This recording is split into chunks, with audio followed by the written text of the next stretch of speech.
Okay, let's have a look here. So why are you trading on national identity then? Creative Scotland said we subcontract the culture to Wide Days, and then Wide Days said we it's not to do with us, it's for the individual artists to decide. It suits you to use the national identity to promote your product, but then when there's a situation where there's a national responsibility required, you abdicate all responsibility for that and say that's for the individual artists to take on. When Creative Scotland ratify that, essentially say, yeah, that's fine. Because it's just a bank for the middle class pals. This is the cultural wing of our political establishment, and what you will also find absolute commonality with is that those that are not willing to criticise Creative Scotland, of which there are a significant number, are also going to think that the hate crime bill is perfectly reasonable, and that the people who are complaining about the hate crime bill are right-wing bigots. Because this is about class protectionism.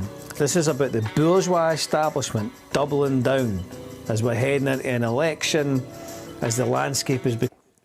All right, mate. I sort of agree with you there, but I maybe I do agree with that guy. It's just I just wonder if it's the same. Are we losing our? I wanted to find a bit though about see it all kind of happened. Both of those things happened at the same time, didn't they? The situation with. Twitter, me tweeted something within 24 hours. Oh no, that was too different. That was true, but that is true. I tweeted it, and then it was in. I mean, it was like it did. It goes. It went to Parliament. On Twitter, me tweeted something within 24 hours. The government department is releasing a statement on a Sunday. By the Tuesday, it's getting discussed in the Scottish Parliament. By the Thursday, it's getting discussed in the Houses of Parliament, and you can't find it in yourself to write anything about it or say anything about it. But why did they not say anything about it? Because they're all part of the Scottish establishment. It's quite funny looking back at this stuff. You're like, oh, that chap's he's a bit angry, that chap, isn't he? Sounds a bit upset. But this was the other one. This is what they came out with after the South by Southwest thing. This is on par. It's not. We should find no surprises that the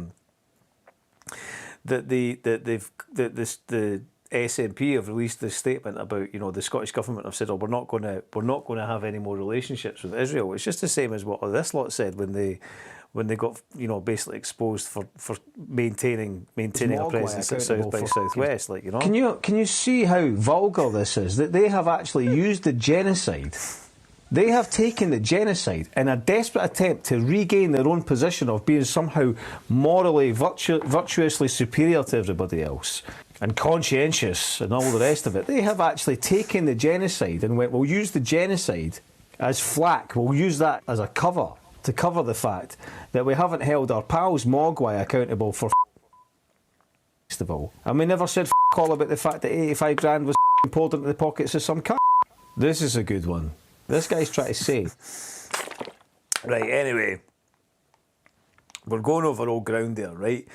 But the reason I wanted to go on about this, right? The reason I was mentioning this is because the reason I was mentioning it is because I think it's worth looking at something. And the thing that was interesting during the whole, I forgot that happened. I wonder why that might have been. The reason I think it was interesting was because, when those Scottish, when the boycott happened, right? This was the. We, as music from Ireland bands, are not partaking in any official South by Southwest shows. We stand in complete solidarity with Palestine and others who have spoken out against and boycotted South by Southwest. Sponsorship of the festival from defence contractors and those selling arms to destroy innocent lives is an act we find disgusting and reprehensible. I don't know what's happening with Mogwai. I love Mogwai. If they're not cancelling, then they actually say a big fuck you. Do the message on stage, because that's another way to do it. And Okay, so the reason I think that this was worth going back to and just taking a moment or two to remind ourselves about what happened here was the South by Southwest contingent was supported fully by Creative Scotland, and by extension of that by Angus Robertson. And Angus Robertson is happy to have his picture taken with Olaf Wide from Wide Days, who are the people that took the Scottish contingent out to South by Southwest.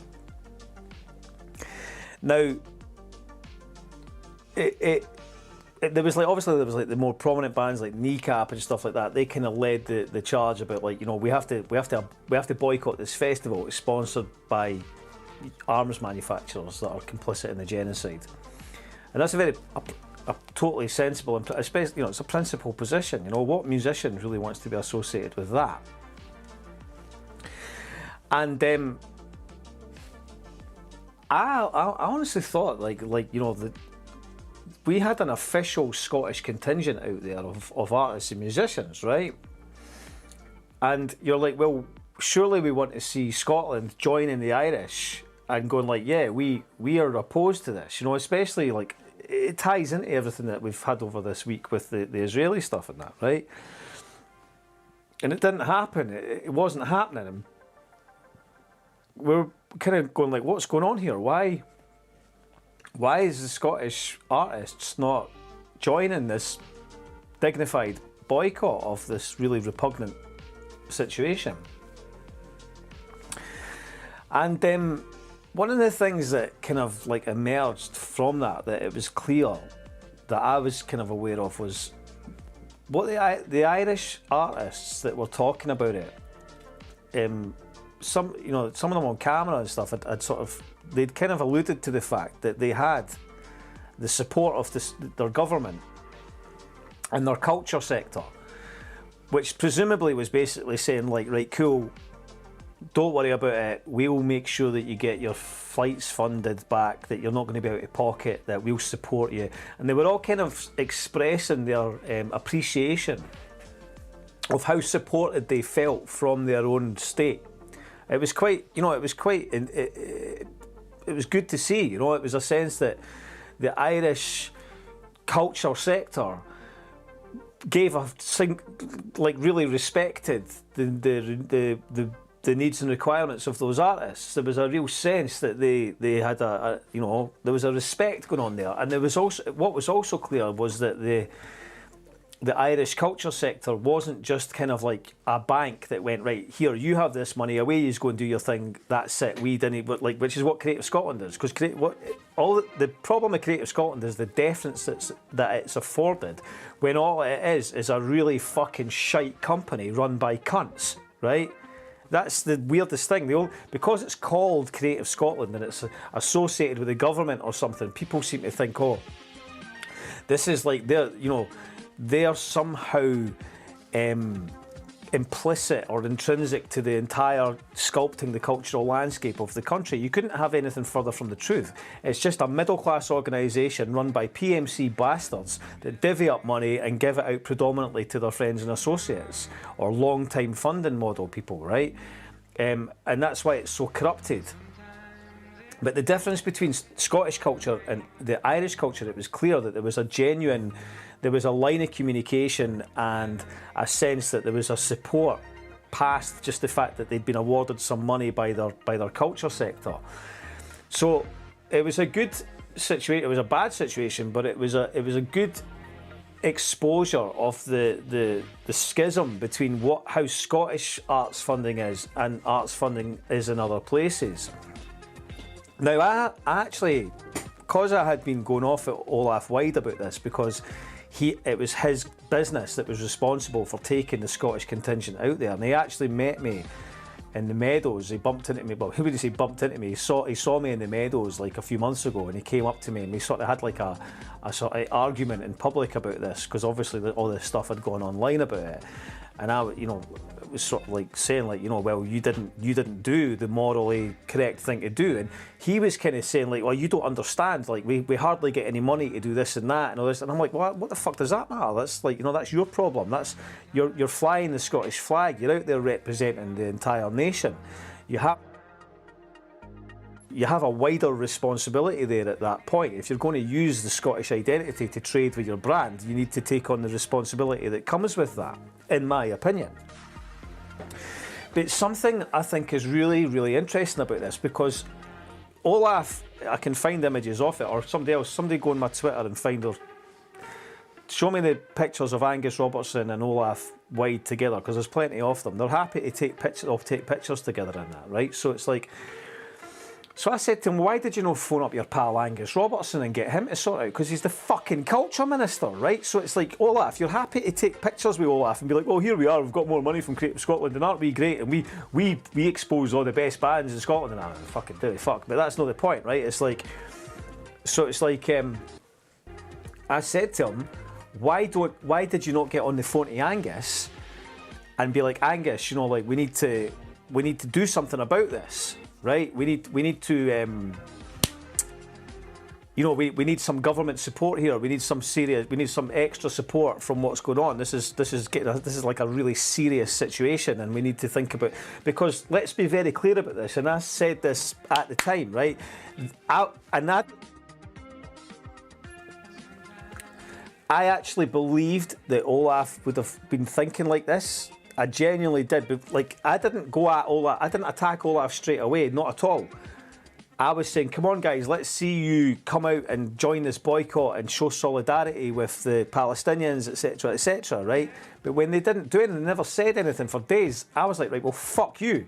You've got a responsibility here. So that's when I started getting a bit personal with them and being like, and going like, this is the guy, by the way, this is the guy behind this, right? Because the fact of the matter is, right, those Scottish artists that all went out there that were supposedly part of this Scottish contingent and organisation, if they'd joined that boycott, they could have come back as heroes. We would all have been like really proud of them. We would have been like fucking brilliant. We could have done a big benefit gig back here where like, you guys never did this festival in South by Southwest.